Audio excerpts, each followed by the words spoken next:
gin, or it might be water.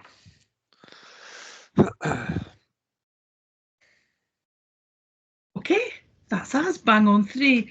Thank you very much for joining. This is the first of 3 webinars that we have planned, and today we're going to be looking at an intro to the HIE operating plan 24-25. Now, we're recording the session, so if you're on live, that's great, and if you're watching the recording, then equally great.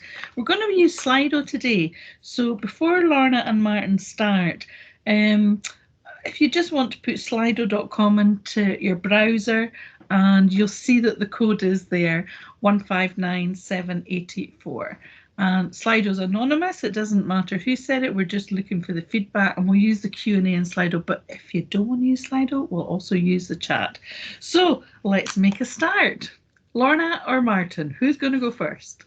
Well, Lorna's going to stick some slides up, and we're going to do a bit of a double act. I'm sure that'll come as no surprise to colleagues. So I can see the slides. That's them. If you just put that onto presenter mode, Lorna, that would be great. And just go on to the first one, Lorna, please. And that's perfect. So excellent. Good to see colleagues online. 45 minutes or less, taking you through our operating plan for this year. So as I said, Lorna and I've got some slides. We'll kind of doing it in a bit of a double act.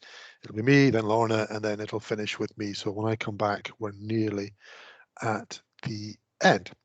So I guess it's worthwhile making the point that is obvious, but let me make it obvious, that this operating plan is HIE's operating plan. So it's the operating plan for everyone in the organization, wherever you are in the organization. And it sets out what we're trying to achieve as an organization, and therefore what we're collectively trying to achieve as a set of colleagues. It is the first full year of our new 5-year strategy that was published at the halfway point last year. So our operating plan for last year didn't reflect our strategy. So this is the first operating plan that reflects our strategy. So as such, it's a stepping stone towards achieving what we want to achieve set out in our strategy. There are certain things that we will both do and achieve this year, and there are some things this year that are, if you will, a transition, because some of the things that we've set out in our strategy will take more than this year to achieve. It therefore follows a similar format to the strategy. So the strategy set out our 4 pillars of people, place, planet and prosperity, and the cross-cutting themes, and in particular the operating plan sets out some examples of what our area teams are looking to deliver.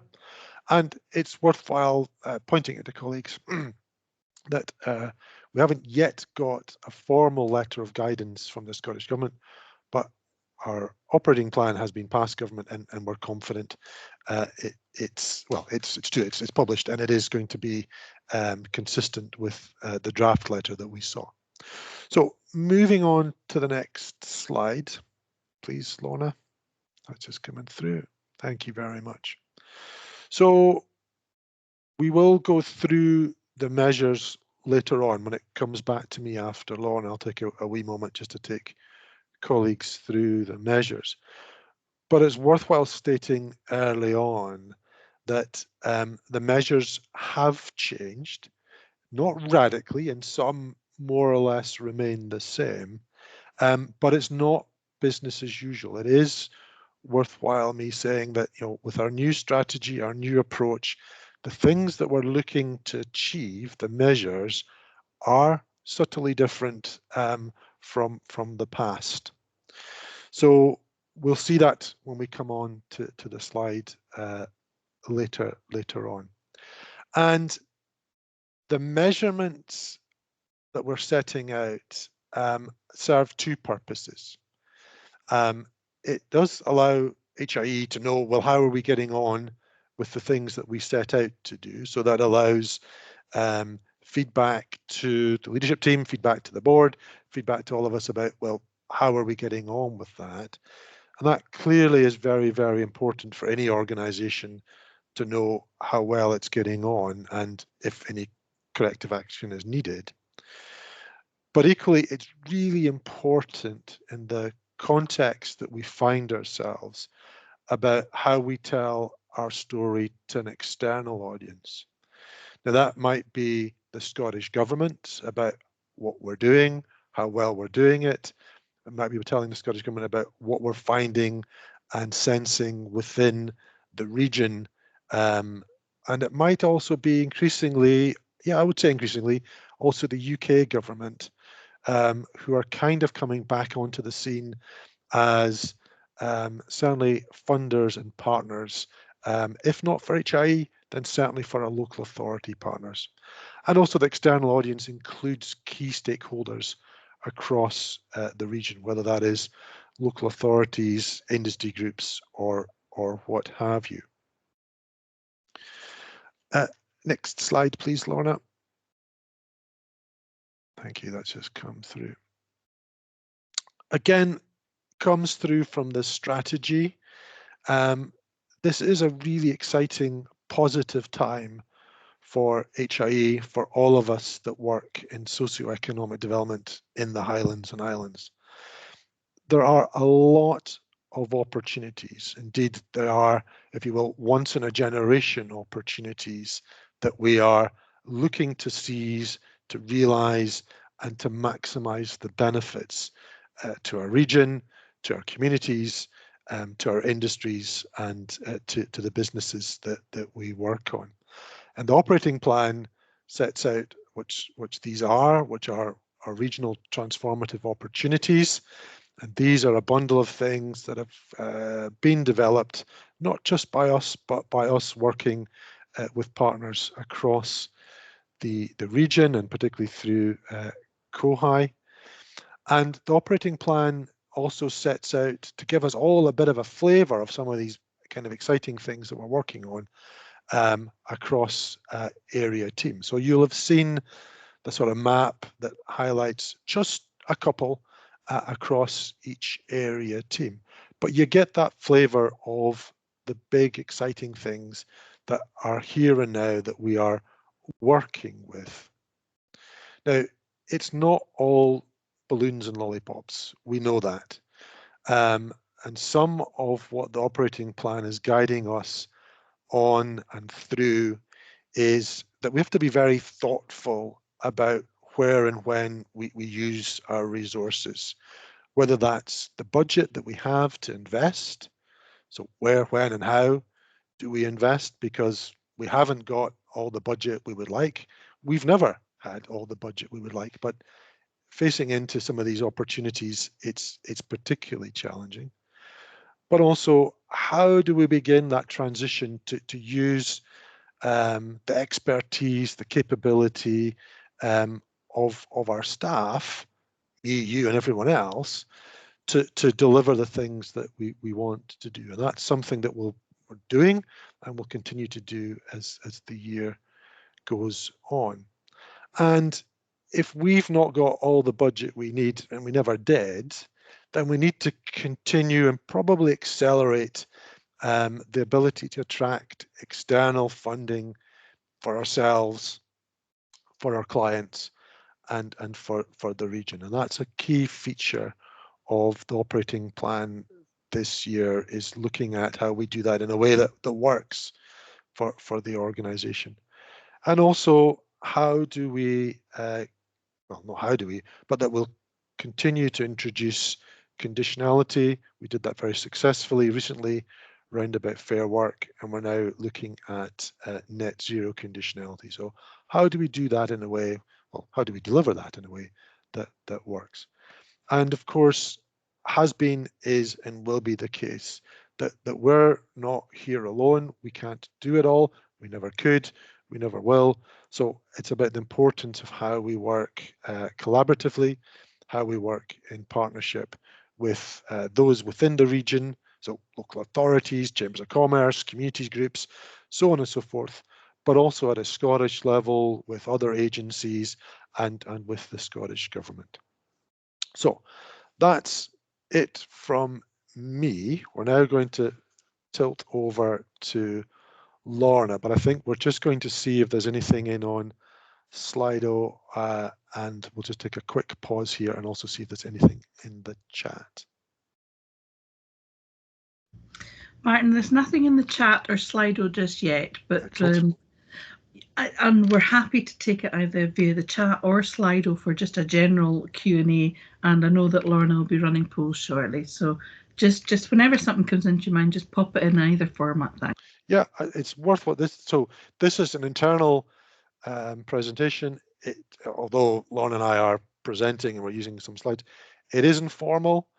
Do feel welcome to put comments into the chat, questions, queries, thoughts, and we will be doing and using Slido as we go. So the more interactive we can make this, the better it will be. Okay, that's me. I'm going to pause or shut up for a while, and Lorna's going to take over. Yes, and apologies, Jaya, I can't get to the polls because I'm sharing my screen, so I can't run any polls. So grateful if you want to run any. I'll do that. Free. You just tell me when you want to run them. Okay. So Martin's covered the context and some of the key messages. We've just kind of tried to amalgamate some of these and corral them around some of the key objectives that were in the strategy that launched last year. So just re-emphasising some of the actions in the year ahead, and regional transformational opportunities, or the RTOs as we're calling them. Just distinguishing between the kind of emerging newer opportunities and what we're doing around offshore wind and green hydrogen space versus the evolution and strengthening of some of the more established sectors, and that message is up front in the operating plan. There's work that's alluded to in terms of the ports and harbour investments and the strategic investment model, and what we're doing to support that model. And obviously there's going to be some internal work that we need to undertake as an agency and look at the prioritisation of those and how we can support them. Alongside the enabling infrastructure and the regional transformational opportunities research is referred to in the operating plan, and that's research that kicked off a few weeks ago, which is pivotal here. It's looking at the quantification of the opportunities, these emerging opportunities in the region, where they are, their value, and the implications that they have for labour and skills and infrastructure such as housing and transport. And that's to enable, if you like, a stronger case and evidence base to go into government and make that case for investment in the region with our regional partners. And we recognise that work then needs to, once that research comes through, that there's a need to plan ahead so that we understand what steps we're taking. So some benefits realisation planning is alluded to. Regional equity is another theme throughout, and it manifests in a different way, but it's pointed to upfront in the key messages and also in the delivery, but also in some of the actions sitting underneath the pillars and the cross-cutting themes. So it's looking at a balance between areas that have maybe higher levels of need due to economic performance or structural challenges, and opportunity, and taking that place-based approach. There's reference to targeting areas where the conditions are more challenging or that performance is lower, and that's the inclusive growth model work that we refer to, and that's subject to a separate webinar, so we can explain that in more detail. But we've brought that through into our targets and referred to those in the strategy as part of our a tool that we can use if we want to target our funds or our programmes in a particular way to approach a challenge in a particular way. There's reference to the community wealth building. Again, research is out in the field to help HIE with understanding what the opportunities and barriers to community wealth building are in the region, to help with the development of an action plan. But there's also the work that we do through the delivery resource, the community support framework, and other support that we provide to our communities, that's in the operating plan. And the community benefits model for the region is highlighted, and this is the work that Zoe's been leading on and has now got good traction at the Highlands and Islands Regional Economic Partnership. And it's an exciting piece of work that hopefully will result in a more partnership approach to a community benefits model. The next two are writ large across a number of actions, but ensuring that population, the talent, and the investment is there, and that we can leverage our unique regional advantages, and the enabling infrastructure piece, not just attached to the regional transformational opportunities, but just the work that many people across the organisation are involved in trying to support the case for increased investment, and that features in a number of places. The transition to net zero is something that clearly is at the forefront of our new vision, and Stuart and Alistair were keen that is a key thread in the operating plan as well. So continuing to work in the areas where we've already made huge strides, and continue that significant work. There's the conditionality reference in supporting clients to adopt and embed it. And we refer to the greenhouse gas emissions work, which Catherine, Neely and Keith have been working on for a considerable time, which is now finalised. And that was to support HIE's understanding of HIE as an organisation and our own greenhouse gas emissions, but across the region and our sectors. Those findings will be shared and provide the type of information that we need to work with our partners to understand what we need to do to ensure that we can get to net zero. And the final one there is the climate literacy training is referred to, and that's not just for staff, that's for the board as well. The board were keen that they were referenced, and that is the case in the actual operating plan. Regional prosperity alongside regional equity, and I should have said that regional equity is always also about the increasing wages in the areas that have got levels of economic underperformance, and that comes through in the wage rate. So trying to target more investments that can increase wages in these areas is fundamental to the equity approach. And in terms of prosperity, is that innovation, productivity, the net zero transition, the fair work, and well-being. And we've also referenced the work that has been ongoing with government as part of the National Strategy for Economic Transformation on supporting inclusive and democratic business models. And the community benefits model is part of that regional prosperity in terms of the outcomes it's seeking. And finally, just to repeat the message from Martin on partnership and collaboration, we don't list all partnerships and collaborations that we have. There are many, and they exist in different geographic levels, whether or not they're community or local or regional or national or international. But also, they can be more internally focused or delivery focused, such as the Business Support Partnership, or there's the regional ones, such as the Regional Economic Partnership and the Convention of the Highlands and Islands.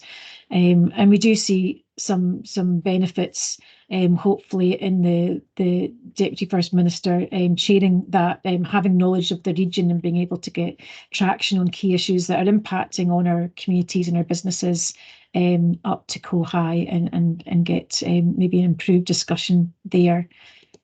And just lastly, just some examples that you'll have seen. I won't go through these, but just to highlight, as Martin has, some of the language has been chosen very carefully, where we've got some work to do to develop new approaches due to budget or resourcing issues. We've been very careful with the way we've articulated the action, so it is deliberate use of language. We said what we could at the time that this was getting drawn up, as some of these plans crystallise, these actions will become more active and in the delivery end, but some are articulated as things we're hoping to develop and plan to deliver later, such as a graduate placement programme or some new entrepreneurship and leadership programme actions. And there are some key projects there. Again, we don't specify every single thing going on in property or infrastructure, but some key areas of focus in the year ahead.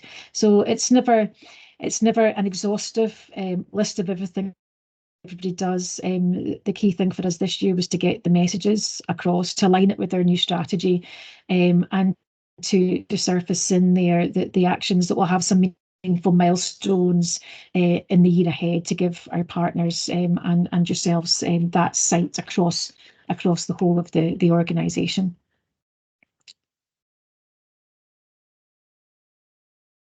To pause there. That's I don't know if there's, I can't see the chat to see if there's any. There's a few. Active.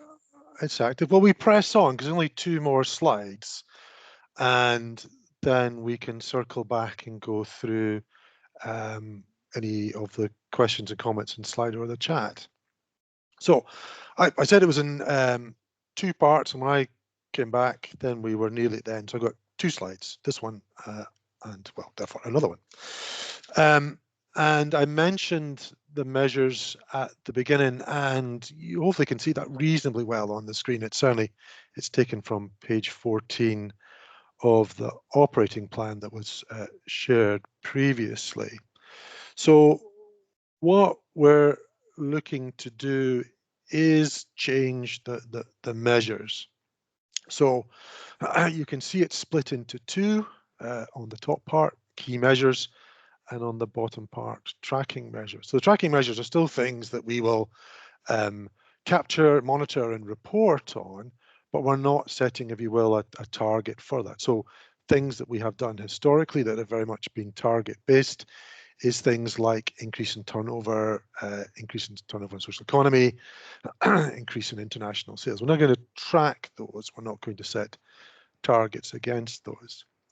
Turning back to the key measures, then you can start to see some of the changes. So we're now much more focused on productivity, and we're setting out the range of organizations supported and what we're looking for the average increase in productivity to be.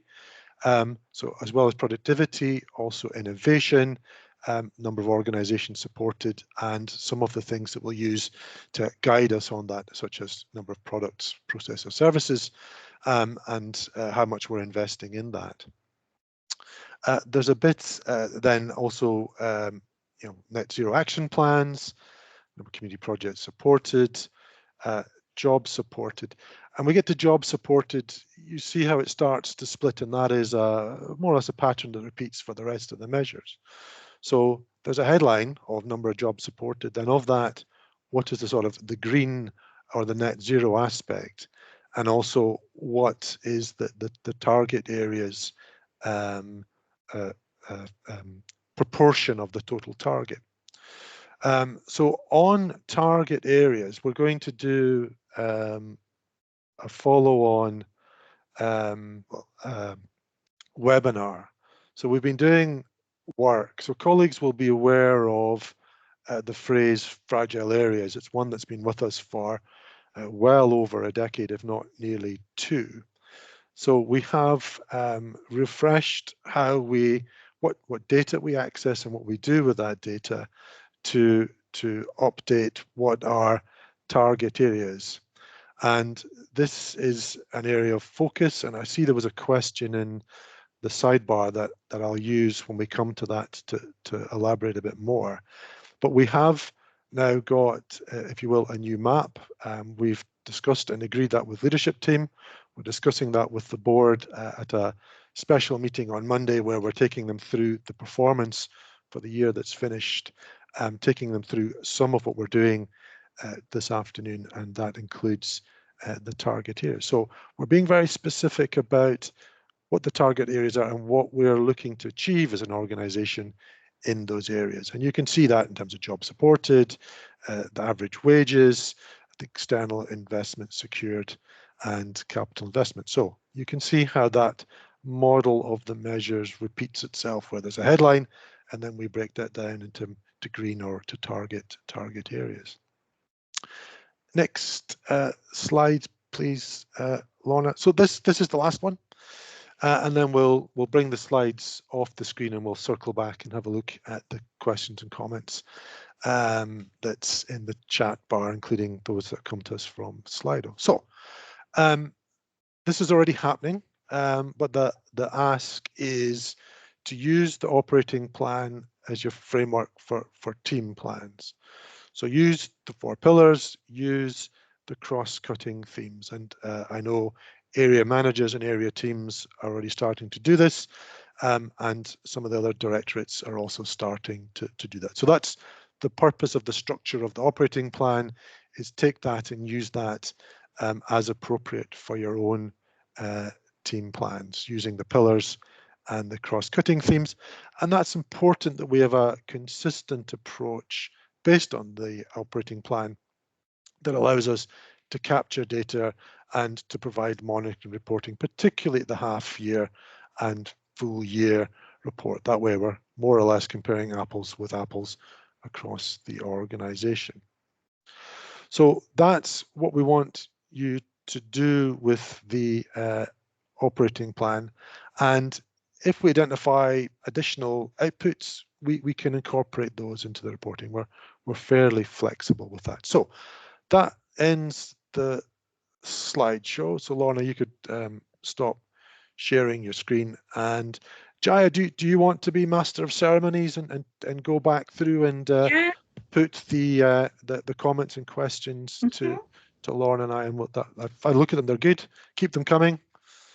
Thanks for your engagement. Listen, the thing with Slido is it's more about your question rather than who's answering it. But if you're late in joining the webinar, on your browser, put in slido.com and you'll see, if you go back up to the chat, it'll ask you what's the ID, and it's hashtag 159784, and it's right at the beginning of the chat. But what Slido has let us do is we've got loads of engagement, but it lets us vote on what questions you want answered first, and that's probably the easiest to direct for Martin and Lorna. And we've got 8 votes for this question. We've been talking about housing for well over a decade and done virtually nothing about it. What's going to be different now, especially given the budget? Yeah. Okay. I was just typing away. I was just typing away to answer some of them. Oh, well, Sorry, no, that's a good one. And particularly with some of the changes in the last few months, then I'm now the director responsible for housing. So a few things on that.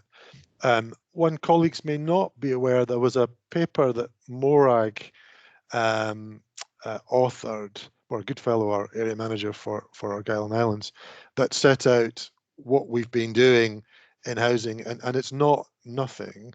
So again, on the back of this, we can make sure that that's shared. So if colleagues are interested in what have we done, what are we doing, we can do that.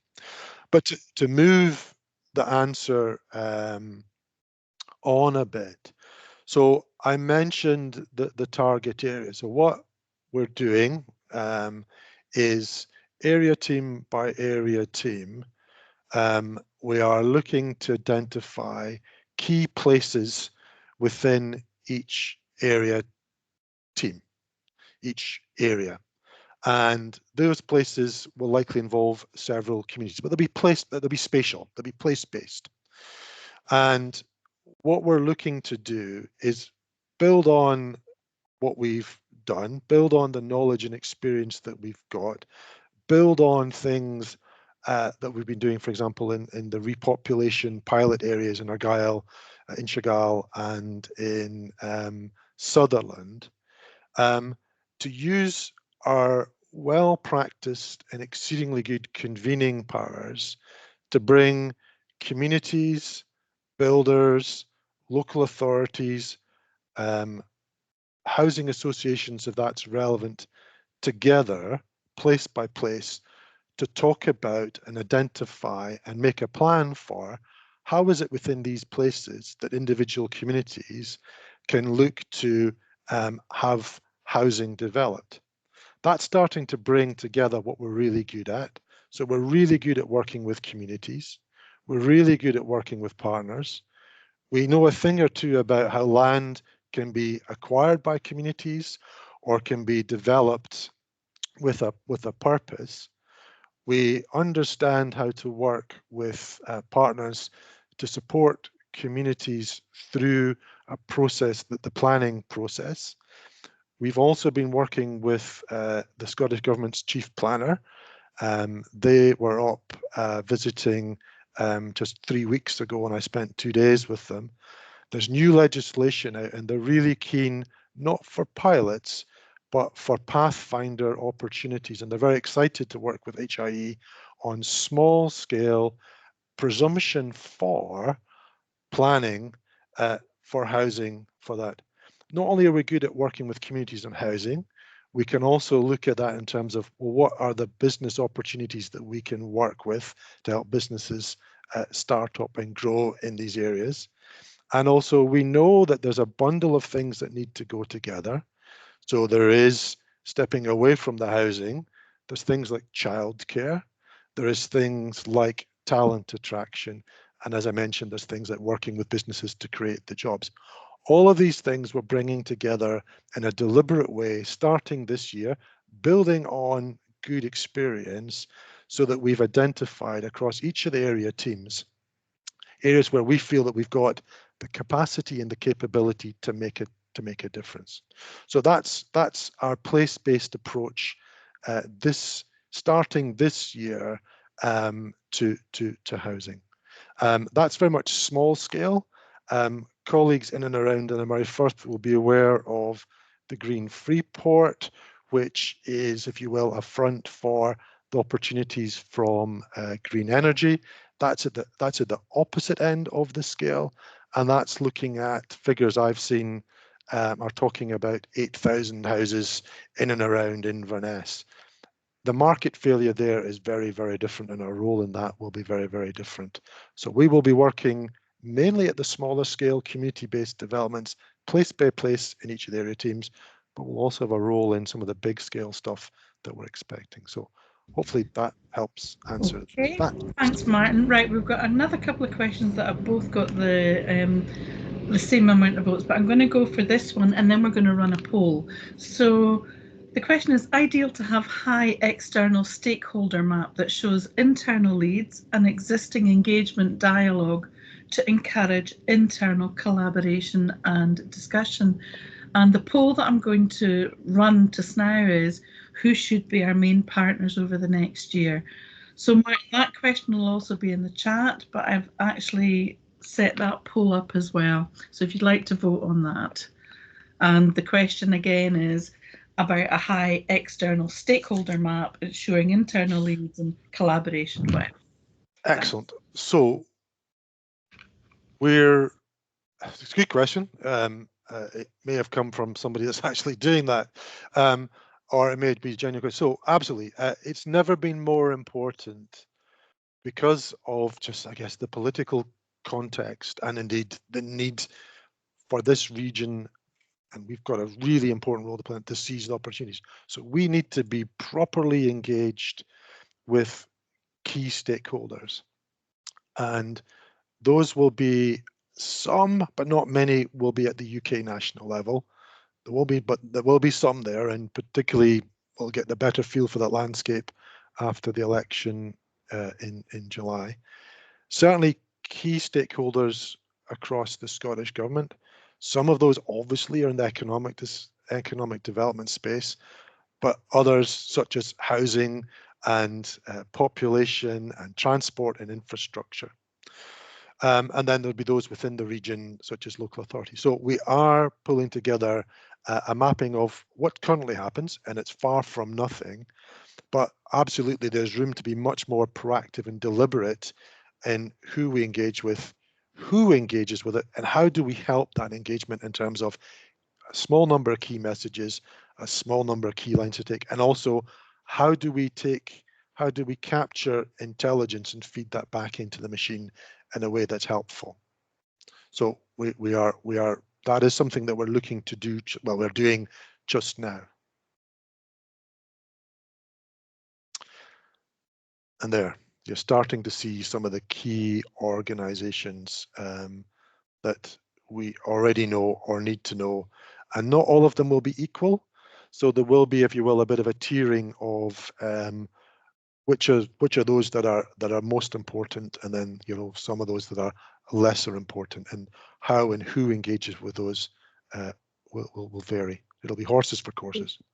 Yeah, we have actually tried to do this in the past, but there are so many partnerships when we Indeed. try to do this mapping. And we tried it back in 2019, actually, for work for the Enterprise and Skills Strategic Board, the ESSB, that we were part of back then. But there are literally dozens and dozens of partnerships. Even within your own areas of work, you'll be working with multiple partnerships. So it wasn't, I don't think it was a very fruitful exercise that we tried to get to. I think if we were a bit more maybe careful about the ones that maybe take up more time and resource, or that might be something we can revisit. But there's a lot of partnership working out there. And I think it was mentioned at the staff day, how do we think they're all meaningful? I think that is a question we need to pose of ourselves this year, to consider which ones are the ones that we need to put the effort into. It absolutely is the so what test of that, and we can answer that. So we can absolutely apply a strategic and a tactical lens and prioritize that. And that's about the very deliberate organizational need to have that relationship with those. And I said, mainly, in my view, mainly that will lie with the Scottish Government and some key locals. And that's just, there will be, they're not all equal. That is the point, I suppose. Okay, right. Next question is, and I'm going to come to the audience and not rely on Slido for the next bit, but quick fire, just one or two bullet points from each of you, Lorna and Martin. How do you want teams to use the plan? It's their plan, and it needs to guide colleagues on what they're doing. And I would say this is director of strategy, but each team needs to have a plan. You need to know what you're supposed to be about and how well you're getting on with that. So use the pillars, use the cross-cutting theme to set your plan for the year. And that will be the ask of fellow directors down through the organisation to individual teams. And Lorna's added a bit in the chat there, use the framework, use the pillars, think about the cross-cutting themes. Anything else to add there, Lorna?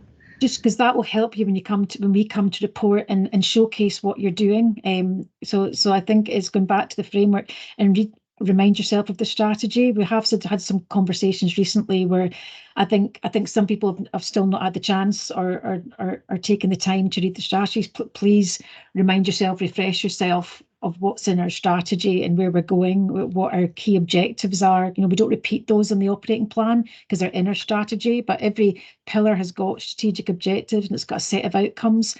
You can see where we're trying to go, and that would help you, I think, shape your team plan and focus it. Thanks, Lorna. Now, without Slido, anyone on the audience would like to put their raised hand up and just come off mute and actually put something to Lorna or Martin? Is there anything burning? The Slido is, I can't keep up with all the questions that are coming in. Excellent. But the good thing is, what we'll do is we're able to capture all those questions, and also the polls as well. We'll capture all of the polls. Lorna, do you want to run anything else on poll wise? Because we literally only have 5 minutes, 6 minutes left. Maybe the challenging to deliver one would be helpful for us to understand where you the staff viewpoint on that. Activate as a word cloud, and it's what may be challenging to deliver in our operating plan. And what I'm going to do is I'm going to present that and then share my screen and let you just see the answers as they're coming in. Okay, you should be able to see that. You can see that we've got participants typing. And for each part of the business, it's going to be something different. Because as Martin and Lorna have said, This operating plan is a plan for everyone. So what one team might find challenging, another team might, be different. So far we've got lack of funding, housing, limited remit, and how Slido works is, as a few people have said that, it will, if something is said more than once, it will get bigger. So we've got community capital spend, our partnerships are too slow, potentially, lack of funding. And also, if you haven't got Slido, put in the chat, what do you think might be challenging in our operating plans? Restrictions on revenue. Martin, Lorna, is there anything that's coming up there that is a surprise? Not at all. I think we reckon. I think the only thing is the housing one. I know Rona's offered to share the slides. I think there's a real change out there happening that maybe not everybody's seeing, but I think there is traction that's there now that wasn't there before. We've got the ears of ministers. We've got an opportunity for the regional economic partnership and the research that the team's leading on to really get a far stronger case going into government. We've had that lack of evidence, really. We've had a lot of really good anecdotal evidence, but we were lacking in a really strong regional picture to evidence the issues.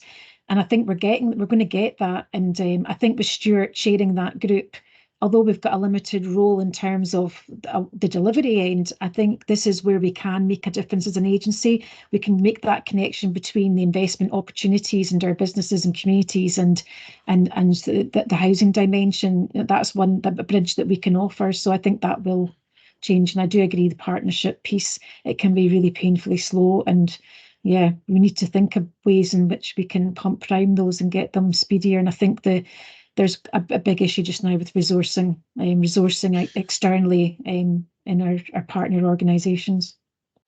It's true. I mean, it's that lack of funding, staff resource. It's, I'm not trying to be political, it's across the public sector in Scotland, if not the UK. If every bit of government is feeling the squeeze, big ask, not enough people, not enough funding, and that then manifests itself in partnerships being slow, not because of bureaucracy, just because there isn't the resources.